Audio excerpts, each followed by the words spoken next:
अस्सलाम वालेकुम। मेरा नाम डॉक्टर आमिर शहजाद है। बिजनेस फाइनेंस के इस लेक्चर में हम टाइम वैल्यू ऑफ मनी के बारे में समझेंगे। Future value of a single amount. इस लेक्चर में हम future value of a single amount के बारे में पढ़ते हैं। Principal as the amount of money on which interest is paid. Compound interest is the interest on a given deposit that become part of the principal at the end of the specified period.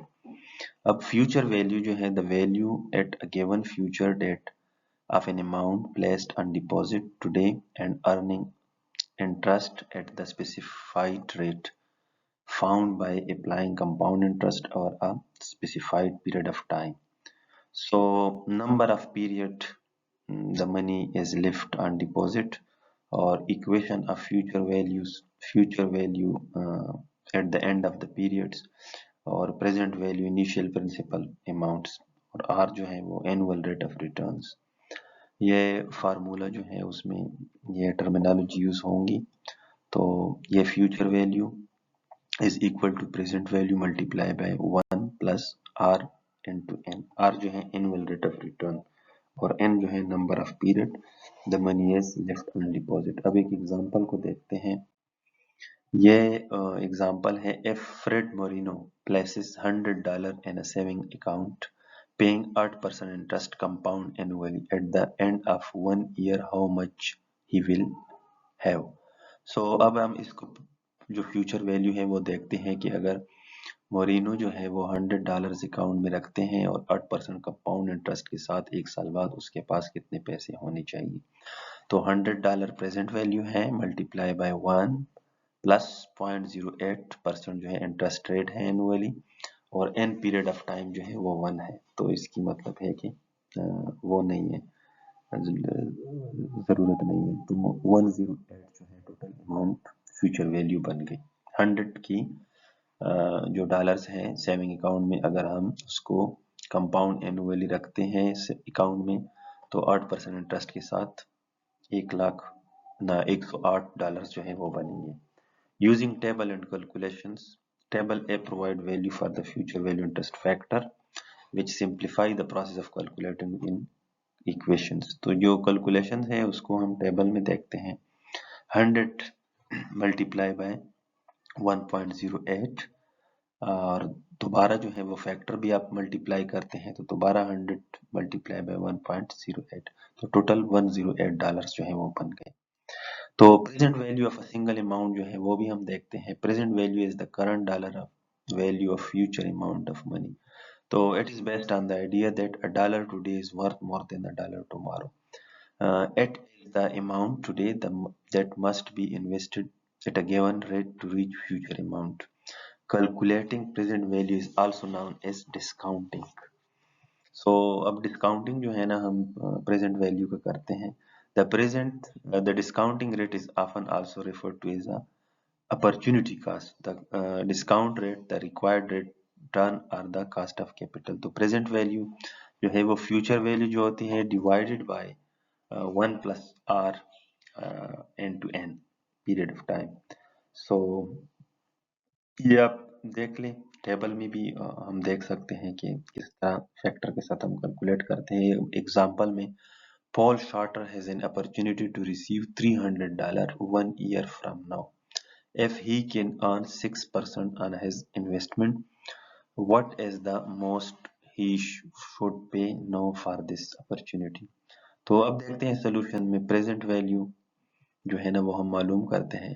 हमारे पास जो opportunity to receive है 1 year में वो $300 है और divided by 1 और 6% है और पीरियड जो है 1 ईयर्स है तो ये टोटल 283.02 मतलब जो $300 फ्यूचर में थे तो वो प्रेजेंट में $283 जो है वो आ जाएंगे।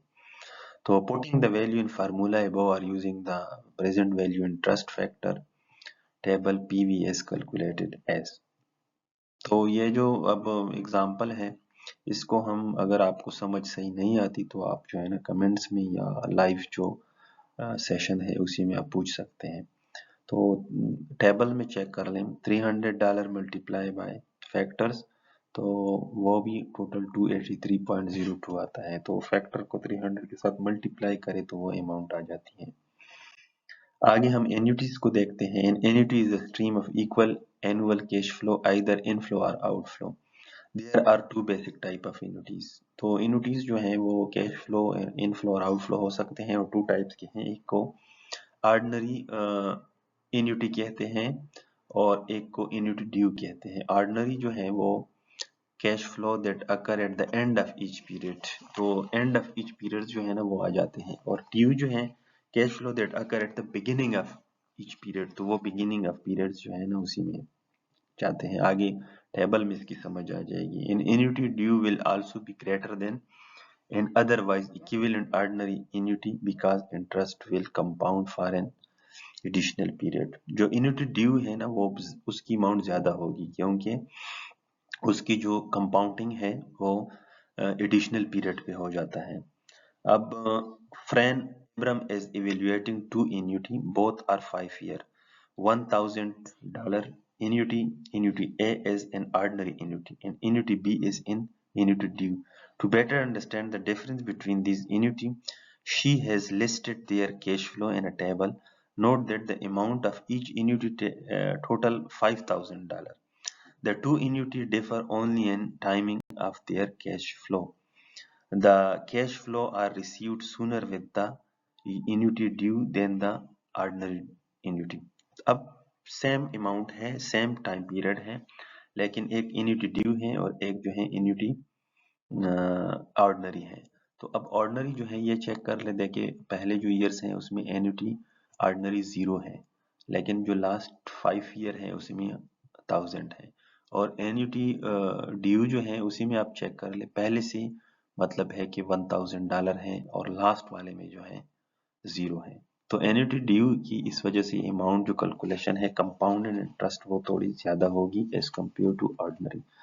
अमाउंट दोनों की जो इनिशियल टोटल इंस्टॉलमेंट है वो 5000 ही बनती है, लेकिन एक जो है वो साल के स्टार्ट में ही दे देते हैं और दूसरा जो है वो 5 ईयर के एंड में, फर्स्ट ईयर में नहीं है।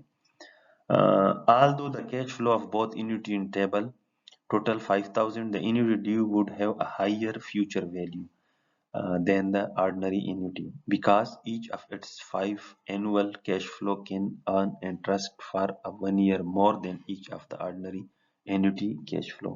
तो ये ड्यू का जो है ना वो एक साल का हर हिसाब से ज्यादा जो है ना कंपाउंड इंटरेस्ट बनता है, इस वजह से फ्यूचर वैल्यू जो है इसकी ज्यादा होगी एन्युटी ड्यू की।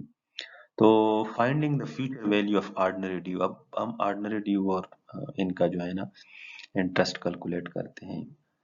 One way to find the future value of ordinary annuity is to calculate the future value of each of the individual cash flow and then add up these figure। अलग अलग हम हर साल का calculate करके add up करते हैं। Fortunately there are several shortcuts to get the answer। You can calculate the future value of ordinary annuity that pay annual cash flow equal to factor cash flow factor by using equation. तो फार्मूले की मदद से हम direct भी कर सकते हैं। तो future value of annuity is equal to cash flow multiply by 1 plus R N to n minus 1 divided by R. अब चेक कर लें।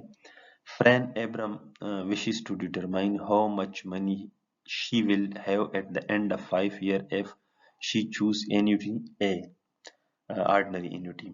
She will deposit $100 annually at the end of each of the next 5 years into saving account paying 7% annual interest। This situation is depicted in the following timeline। तो ये check कर लें जो 5 year plan है उसका, उसमें ये एन्युटीज हैं, हर साल का अलग अलग कैलकुलेशन की हुई। फ्यूचर वैल्यू जो है $5,751 फ्यूचर वैल्यू इसकी बनती है। मतलब है कि $751 जो है वो 5000 से ज्यादा है, जो कि कंपाउंड इंटरेस्ट में इसकी वैल्यू आई है, ये फ्यूचर वैल्यू है। अब देखते हैं आगे।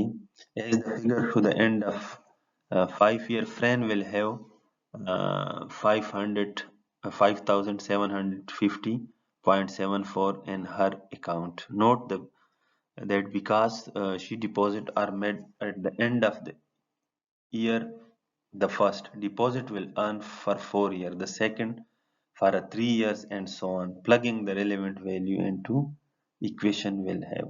तो ये अगर आप चेक कर ले फ्यूचर वैल्यू में तो ये जो कैलकुलेशन है ये आ जाती है. Using the calculator you can confirm that the future value of ordinary annuity equal to 5750.4. Future value of ordinary annuity using the table.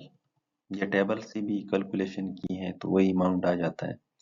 Finding present value of ordinary annuity. अब हम इसकी प्रेजेंट वैल्यू को देखते हैं. Formula यही है.